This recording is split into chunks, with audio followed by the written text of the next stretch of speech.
Welcome to the Practice You podcast. My name is Elena Brower.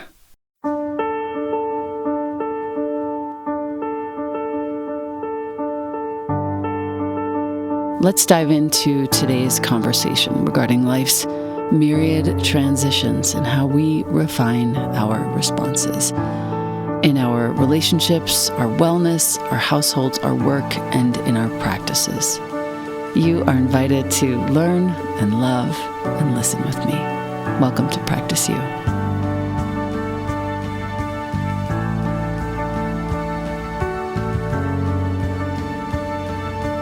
Welcome back to the podcast. I have a dear friend with me today. Her name is Mirabai Starr. She is an award-winning author, internationally acclaimed speaker, a leading teacher of interspiritual dialogue. In 2020, she was honored on the Watkins list of 100 most spiritually influential humans. She is drawing from 20 years of teaching philosophy and world religions at the UNM, University of New Mexico-Taos. She now travels the world sharing her wisdom on contemplative living, writing as a spiritual practice, which is one of my favorite ways to work with her, and the transformational power of grief and loss. Mirabai has authored over a dozen books, including Wild Mercy, Caravan of No Despair, and God of Love. As a side note, I was introduced to you by Ashley Sargent, a dear friend of mine who told me, she may have even sent it to me, but she said, you have to read Wild Mercy right now. Do not do anything else. And I got it, and I did. You've received some critical acclaim for your contemporary translations of certain mystics, namely St. John of the Cross, Teresa of Ávila, and Julian of Norwich. And you continue to teach, of course, seminars, workshops, retreats, both in person and through your online community, which is known as Wild Heart.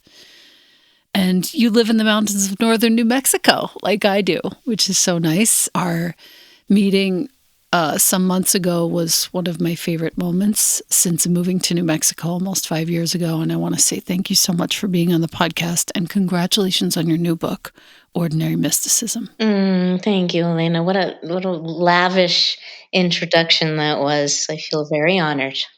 Yeah, you are here. This book is a really beautiful read. And if you're listening to this, dear listener of ours, again, it's called Ordinary Mysticism. The subtitle is Your Life as Sacred Ground. Anne Lamott commented on the front cover, gorgeous, transformative, welcoming.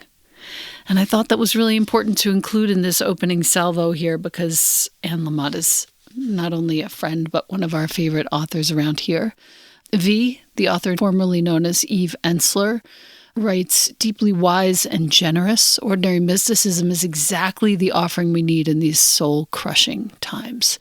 A shimmering call to reclaim our direct connection to the sacred and beautiful. I also want to read what Mark Nepo wrote about it, another favorite. Mirabai Starr is one of the most caring and reliable spiritual guides of our age. In Ordinary Mysticism, she discerns with heart the medicine of soul that lines everyday life. Oh, God, that guy. It will help you be fully who you are, which is necessary. This book is deep and affirming. Let it keep you company. All of that said, it's a real honor to have you here, and I've dog-eared some pages that I want to get into right away. Let's go. Yeah, let's go. The first is in the introduction.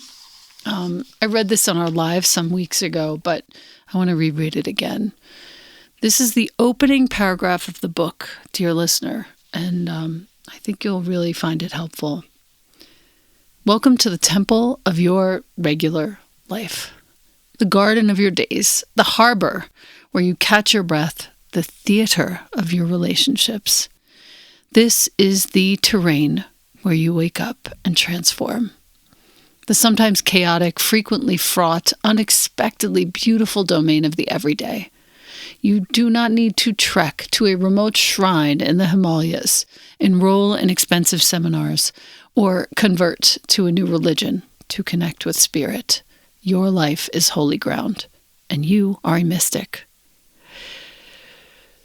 I just want to say, I'm right now in the process of getting ordained as a chaplain. It's going to take me another year and a half. Reading this settled something inside of me. And I thought it might be interesting to start with why this, why now, and for whom are you writing? Well, I love hearing that settled something inside you, because this book, unlike all my other books, it's written to be as accessible to anybody as possible. That is, someone who has had a spiritual path, but more importantly, someone maybe who hasn't.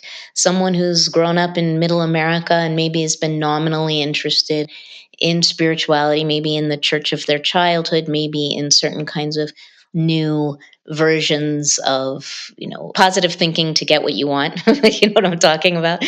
That whole trend that was happening about 10 or 20 years ago, but hadn't really thought about a direct experience of the sacred in the middle of their ordinary lives. So I was trying to write a very accessible book to people without all the background that I have. And you, Elena, have the same background I have. I mean, it's incredibly similar. Non-religious Jewish childhood. Maybe yours was more religious than mine. Mine was... No, I think it was about the same. Yeah. And then our own explorations mostly into the Dharmic teachings, the teachings of yoga, of India, Buddhism, Hinduism, and some of the mystical teachings of the other religions. But what I'm finding is that people who have been on a spiritual path for a long time, who I thought I was going to end up leaving out, and I didn't want to. I didn't want to leave out the people who have been on the path with me, but I really wanted to reach the people who haven't. And it turns out that the people who have got to come along too.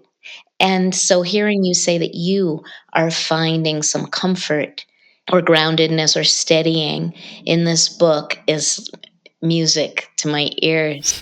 And hearing you read those blurbs, because normally I don't even look at them again. I always appreciate when I get an endorsement from another author. I love it, but I don't usually think about it again. But when you read them all together, I kept hearing words like welcoming, affirming, generous.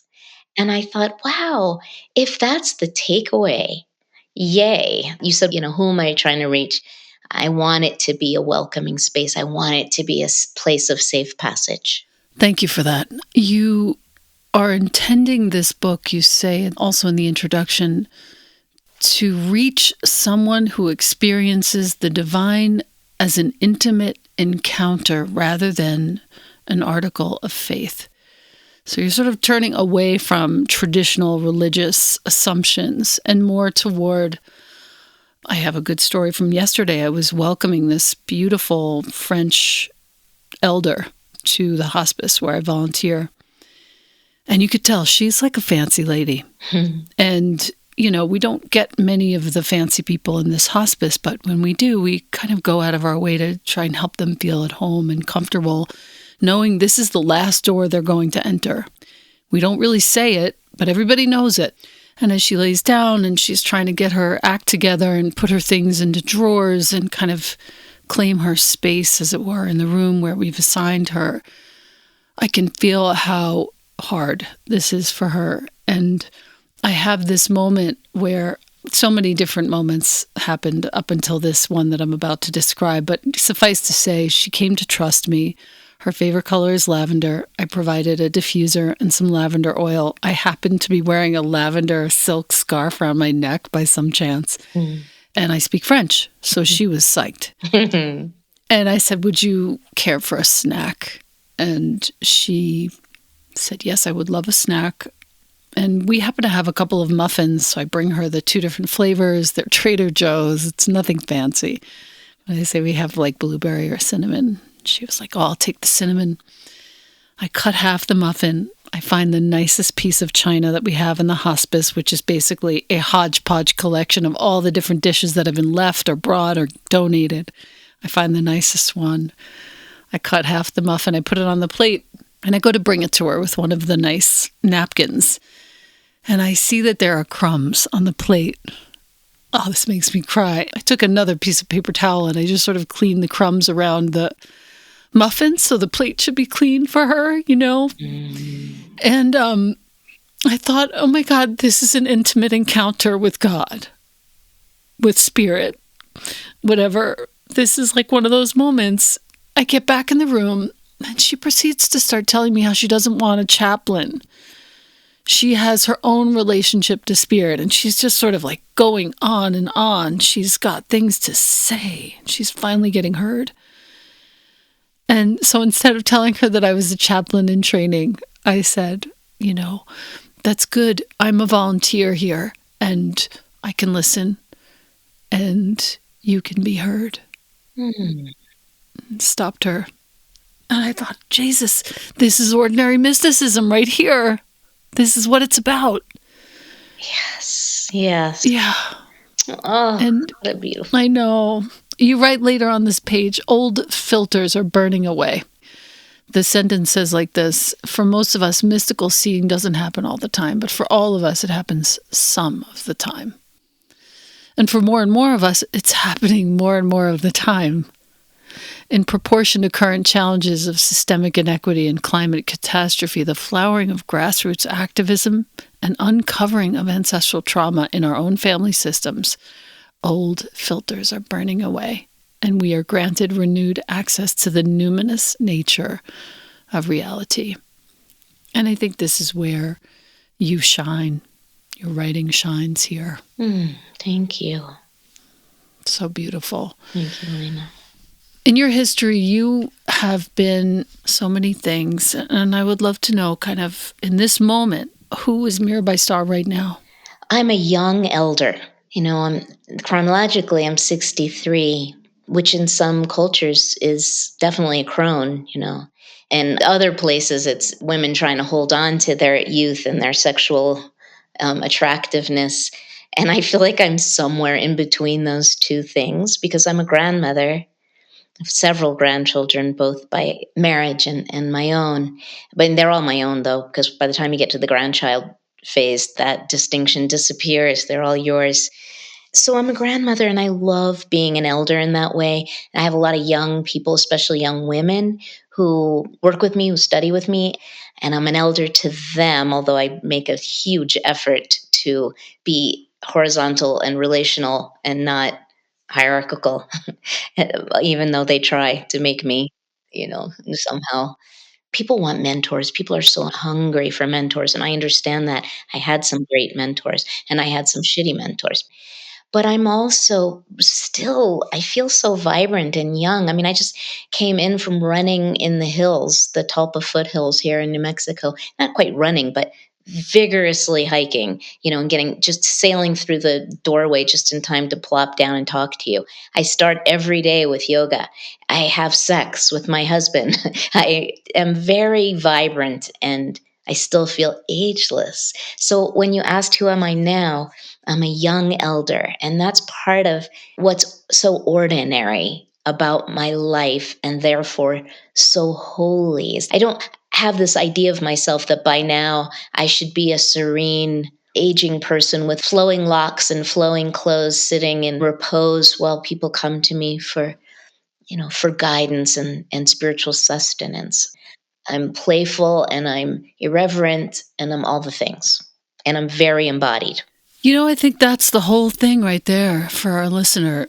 If you're in a rush today, stay in your body, move every day, have sex if you can, and be willing to let go of whatever you thought you were yesterday in favor of who you are today.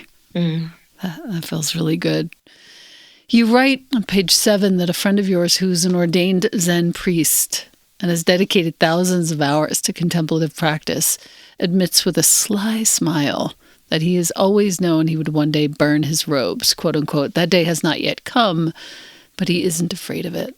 And you write, that's how it is for me. And I think that's what you're kind of saying here as a young elder. I also consider myself a young elder, even though I'm only 9 years your junior. I don't have the urge to light anything on fire, but I do have the urge to consistently affirm that nothing is forever. Everything is changing. I am going to die. I am of the nature to grow old. I am of the nature to fall ill. All that I love, as Thich Nhat Hanh said, is of the nature to be separated from me. And I think what the magic of this book is, it gives us kind of all the different tools to be the mystic that we are, be willing to be messy, be willing to let it go, and be willing to change. Beautiful, Elena. And be willing to change without beating ourselves up if we still find ourselves falling into some of the same holes that we've always fallen into.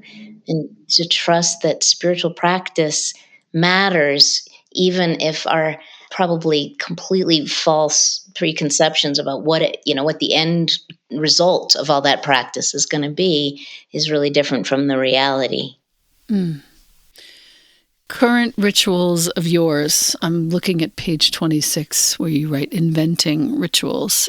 And I am super all for my current studies have me in a zendo many times a week, sitting, bowing, praying, liturgy, chanting. Delicious. I find this to be so supportive for me.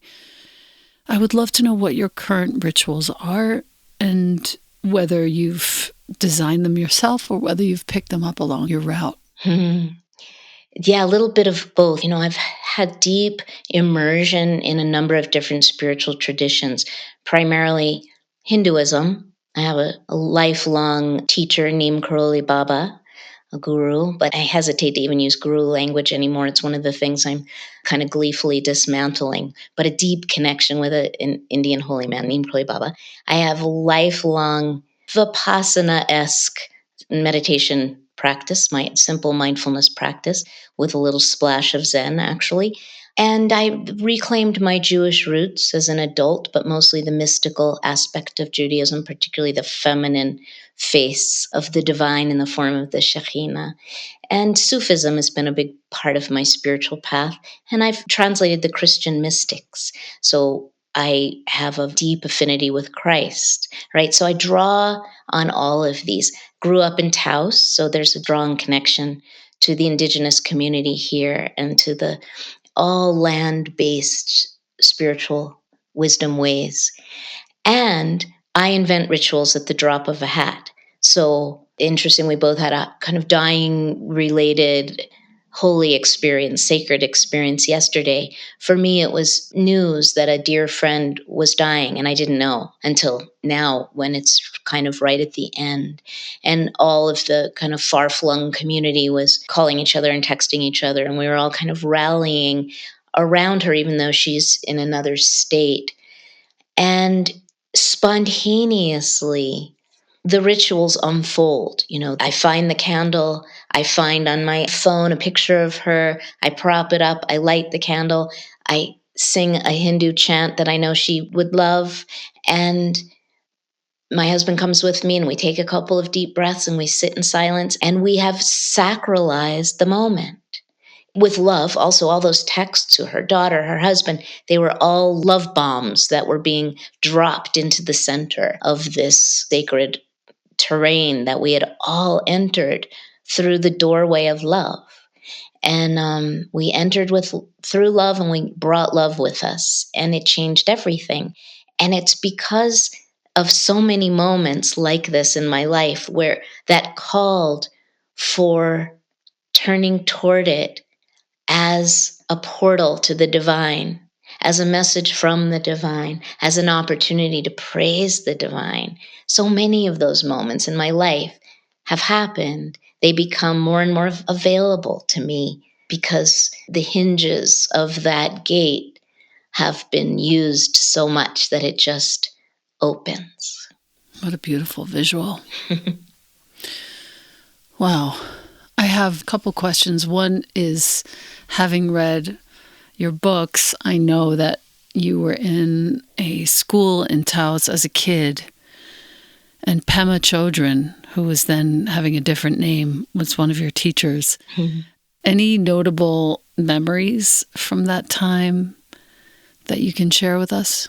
Well, there was the school was called Donna Hasley School. I don't know if it was because of Pema, and Natalie Goldberg was there, and Ramdas used to come through, a lot of the kind of iconic teachers of the time. But there was this open passageway for teachers and teachings to come in and integrate with our curriculum. And so Grandpa Joe from the Pueblo, I remember, came in. He was a man of very few words, Joe Gomez, and he would sit with us and tell stories. Creation stories was what I remember from the Pueblo. And then he would interact with somebody else who would come through.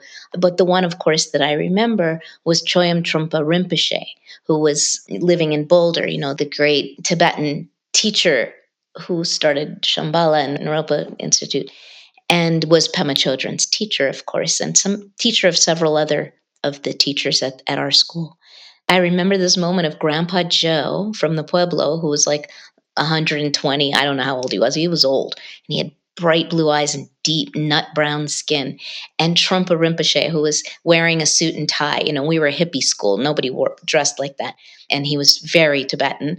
And they say that there's a strong, deep, mystical connection between the southwestern United States and the indigenous traditions here, especially the indigenous bone tradition of Tibet, and the languages are similar. And anyway, to watch the two of them, I must have been 11 or 12 years old, meet, and just the joy and the playfulness. And they could hardly understand each other's words, but they totally understood each other's being. And we all got to witness that. I guess that whole subculture that I grew up in and learned in, must have had some influence on my openness to all the different mystical traditions of the world and integrating them into my life. Yeah, I would imagine. I mean, you've touched on literally every single possible religious undertaking as something you've touched in with in your adult life. Yeah. So cool. So, Grounded in Groundlessness, page 56. We're in the chapter on attention, which is one of my favorite subjects for many decades. You're talking about your work with Reverend Seifu, who's a longtime Zen practitioner, how he embodies contemplative practice in everyday life. And I'm, obviously drawn to this section because of my own practices. And his response was so great. How could I not embody contemplative practice in my everyday life?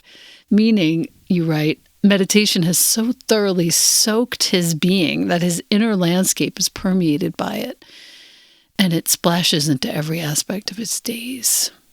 It's so beautiful. And I aspire to this. I can see the sort of catastrophic wake that some of my behaviors have left in this world. And I aim to have this meditative, contemplative quality begin to infuse everything that I do. And, basically the only way to do that is to practice and to continue to aim for it. And I wonder if you have any sort of wisdom for maybe a listener who's also feeling drawn to that. How would you instruct somebody who is asking about this? Yeah. Well, first, I just want to reflect back that when I met you, when you drove all the way up to Taos to meet me, which was so moving and really honoring for me, I felt the permeation of your hours of sitting, of your practice. It does exude from you, and a certain kind of vibrant stillness. So that's just a little reflection. What I want to offer to those of you who are listening, yes, hours of practice for me in multiple spiritual spaces. For some of you, rooting deeply in one is your way. I think it's a matter of spiritual temperament more than anything. Helps so much in every aspect of life. And our preconceived ideas, and I started with this, so I'll end with it. Our ideas, our notions, these constructs we have about what enlightenment looks like, what serenity should be, what we're supposed to have attained along the spiritual path, probably need to come undone. They're not only not helpful, I think they're artifacts of a bossy patriarchal model that has done a lot more damage than it has done good. And that loving ourselves through is the goalless goal of practice. Affirming who we truly are, our true nature, which is loving and generous and awake and alive and connected, and not condemning ourselves for failing to meet some kind of unrealistic standards of awakening. really trusting that spiritual practice bears fruit, but that's not the only purpose. We don't plant those seeds to grow the orchards so that we can check that off the box. We cultivate practice as an offering of love, not as something to prove how spiritual we are. I'm just going to let that sit there for a moment. Cultivating practice as an offering of love. Do you know anything about the Enneagram? Yeah, I do. Yes. Love the Enneagram. The 3 that I am being healed at the 6 point. Really, he hears you right now. That's beautiful. And the 4 that I am is the one who's speaking these words. There's a kind of, I'm in love with the numinous, and it's just woven in, and it's very hard for me to. Everything's a big deal for me, as you read in the book. Yes, yes. Well, speaking of that, chapter 3 is about surrender. And I tagged page 71. Practice random acts of wonder. We have set our intention to walk as mystics. We're on the lookout for the wellspring of meaning streaming from the heart of our most difficult or seemingly trivial daily experiences. That's a great sentence. So much rhythm. We've cultivated a contemplative gaze. We've become willing to be with things as they are. Now we open ourselves to wonder. 20th century Jewish philosopher Abraham Joshua Heschel said, quote, "Our goal should be to live life in radical amazement, to get up in the morning and look at the world in a way that takes nothing for granted. Everything is phenomenal. Everything is incredible. Never treat life casually. To be spiritual is to be amazed." Unquote. Think Heschel was a 4? You think? If you don't know anything about the Enneagram, dear listener, there's a really cool book by Susan Piver, The Buddhist Enneagram, which really helped me. It's not particularly Buddhist. It's very sort of realistically written. I've enjoyed it immensely. I'm on my second listen to it, actually. But yeah, it helped me to understand myself a little more and to actually get back to this state of surrender and this appreciation, this quality of wonder, because I was so caught in my head. And now I realize, oh, of course, that threeness, that need to be recognized and seen as smart, even as it heals, I lean into service more. It just helps me so much to accept who I'm becoming and to not worry so much about, what's that going to look like in my day-to-day financial sphere? What's it going to look like? How am I going to survive as a chaplain, Right. Yeah, but to keep this wonder around is really what I wanted to focus on. The start of wonder, you say, is not knowing. And this is, we're going back to Roshi Bernie Glassman, one of my teachers, and he came up with the 3 tenets of the Zen Peacemakers organization. The first being not knowing, the second being bearing witness, and the third being taking compassionate action of some kind, appropriate action. And tell me what your understanding is of not knowing as we sort of slowly come to a close here. Your understanding of not knowing and how it relates to how you move through the world, Mirabai, how you write and how you serve. I consider myself to be a kind of activist, although I don't usually lead with that. But my activism is totally rooted in a willingness to not know. And one of the reasons I'm not at home in many activist circles is because they have it all figured out. And I just want to shake them and say, wait, but if we start from zero, from beginner's mind, to use the language of your tradition, so much more can happen. And it's so much more life-giving when we don't know. But my first book was a translation of Dark Night of the Soul by San Juan de la Cruz, St. John of the Cross, the 16th century. I almost said Zen mystic because he was so Zen. And the reason I translated that text was because I loved it so much because it was the most eloquent description of silence that I had ever read or encountered. that John of the Cross understood that what a dark night of the soul is not a matter of having a difficult time, although painful circumstances can definitely trigger the spiritual crisis we might call the dark night of the soul. But the dark night is about when all of our concepts stop working. All of the spiritual goodies that we used to get from practice, like for me, chanting is one of my favorites. Those devotional practices, in my case, we stop experiencing the felt presence of the sacred, and it just feels empty. And then when all of our ideas similarly dry up and fall away. But this is an opportunity for a naked encounter, an intimate touching of the sacred. And that's the definition of a mystic, is someone who has a direct, intimate encounter with the sacred, not through some ideas or philosophies or even spiritual practices necessarily, but rather a full body, all encompassing, even if fleeting moment of connection to the mystery. So the dark night of the soul for John of the Cross is a cause for celebration. Yeah. Circling back to the cleaning of the crumbs off of this lady's plate yesterday on the fine china at the hospice, like that's one of those moments. There's such a most intimate quality about that I could never have imagined I would experience, and there it was. And it's not like you planned it or you read it in a sacred scripture. Thou shalt clean the crumbs off of the only fancy piece of china when you serve it to a visiting dying person of a certain background.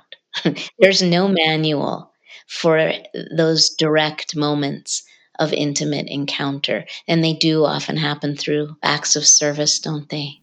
Yeah, exactly.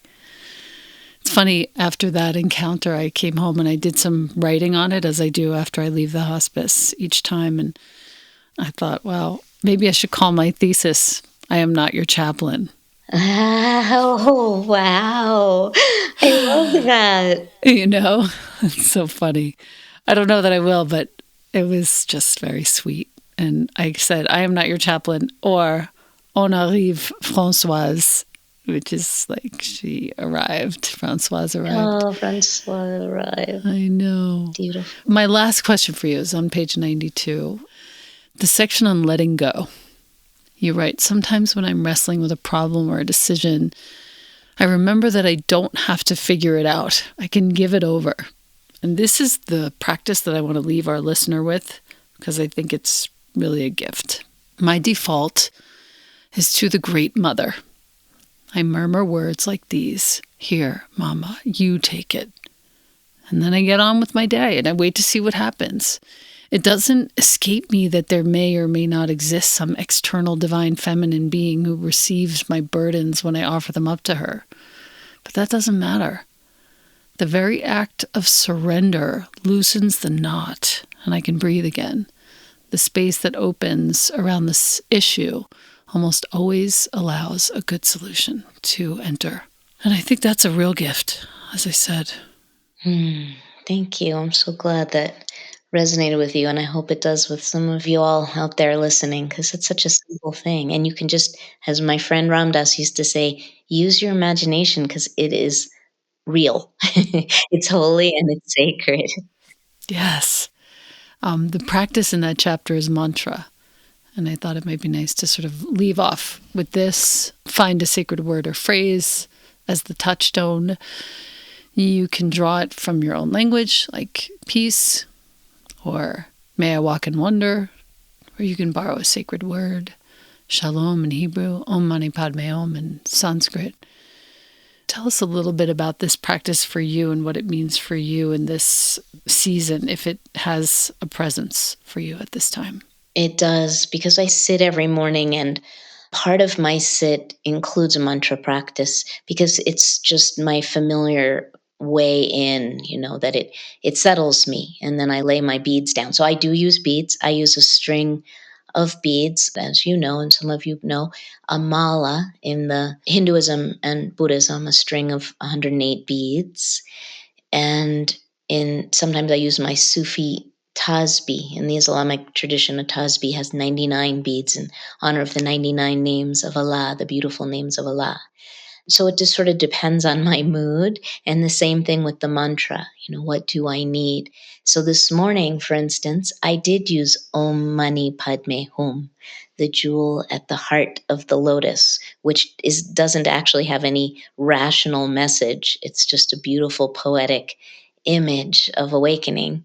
And I felt like I needed it. And I needed it partly because it's a longer phrase, and I needed to slow down this morning and really show up on my cushion and not be in a hurry. That's a very inviting, languorous kind of mantra. Om Mani Padme Hum. Om Mani Padme Hum. And after going around my mala twice, because I go around once and then reverse it, I was ready then to drop in. And other times I feel more fiery. I will do the Om Namah Shivaya chant. And then these days, with the horrific suffering going on in Palestine, especially, I do a version of Shalom Salam, Shalom Salam, peace in both Hebrew and Arabic, and I weave them together.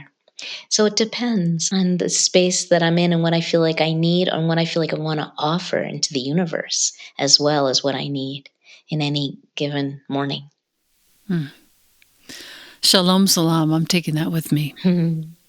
Thank you. You're welcome. I have so much love for you. I am so grateful for your close presence in my life.